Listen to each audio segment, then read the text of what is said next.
We're almost a month away from the 50th edition of the greatest race in the history of spring, and thus, the road to the Spring Sizzler begins, as we talk to multiple contenders as they prepare for the 50th Spring Sizzler. In this episode, Rickey got a chance to chat with three-time Sizzler winner, Bobby Santos III. Rickey here at the Stafford Motor Speedway, gearing up for the 50th running of the greatest race in the history of spring, the NAPA Spring Sizzler, coming up in just a short time. And hopefully Mother Nature, as you can see behind me, is clearing out her tears, and we're going to have nothing but sunshine here in a couple of weeks. Able to catch up now with one of the winners of the Sizzler, not once, not twice, but three times. Bobby Santos III joins us. Bobby, first off, thanks for taking the time today. Oh, thanks for having me, Kyle. Just excited to get back to Stafford and try to compete for another Sizzler win, I hope. It's been a few years. We'll talk about that in a moment. But first, let's talk about your off season. I feel like, while some of us have a little bit of an off season, I don't feel like you have much of an off season. Every time I look up, I feel like you're behind the wheel of a race car somewhere in this country. Keeping busy? Yeah, I mean, this winter, the off season was definitely short. We were already racing down in Florida in February. We were getting ready for a race in IRP coming up here next weekend in March. So the off season's been short, but busy just preparing race cars and getting ready to go, and looking forward to coming home and doing some modified racing with the Tinios also. That number 44 Tinio Motorsports entry, one of the early entries for the Spring Sizzler, with you behind the wheel. How excited are you to get back with that team back here at a track that you have found a lot of success at over the years? Looking forward to it. Actually, as of recent, we've probably struggled more at Stafford than we run great, but we had some very successful runs in our early years together, and we're kind of going back to some of them old mentalities here. And we actually shook the car down at Thompson recently, and was happy with it. Went really well. So just looking forward to getting to the Sizzler in Stafford and doing some modified racing, and hopefully be competitive at the Sizzler. What does this racetrack mean to you and to your family? I mean, you have found success here, 6 wins, 3 in the Sizzler, but your sister's won here in a NEMA midget. I mean, just, Stafford Motor Speedway, what does this place mean to you guys?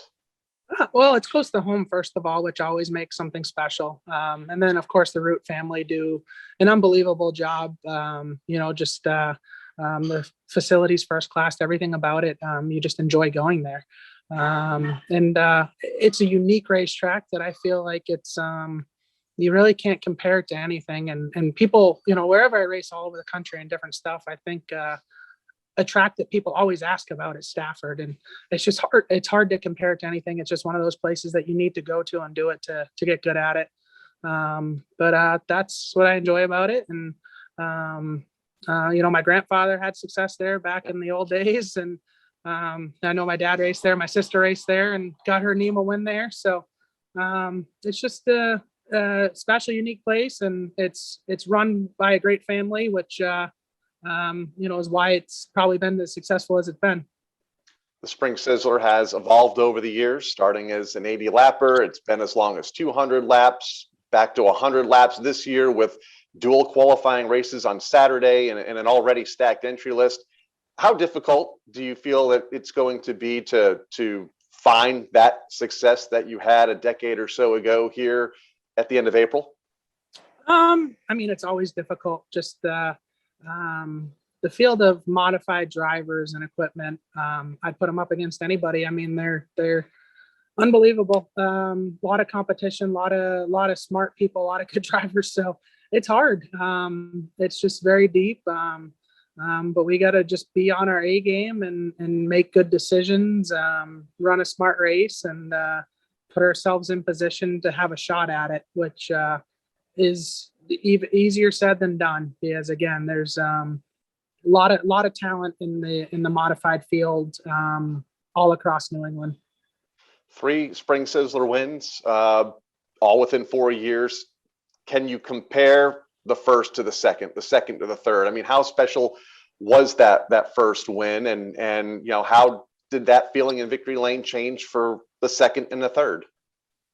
Um, I'm honestly not sure. I mean, I think my first one was with Garbarino in the 4 car, and then we got 2 at the Tinios.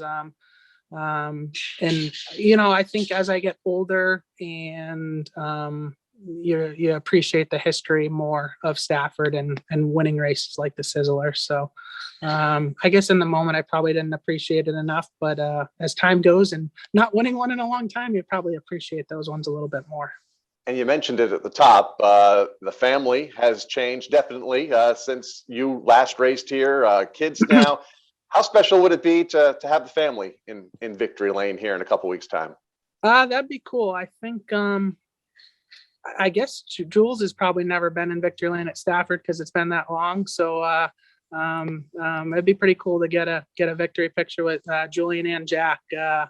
Would be pretty neat for both of them. I've enjoyed racing with them coming to the races. They really enjoy it. It's been fun the last couple of years bringing those guys to the track. And a final big picture question for you. What's the Spring Sizzler mean to modified racing? I mean, you've been here, you've done it 9 times, you've won a third of your starts in the race. It's a big event. Feel like the 50th probably going to be a bit bigger this year with everything that's happening. For you that's been around it, how big is this event?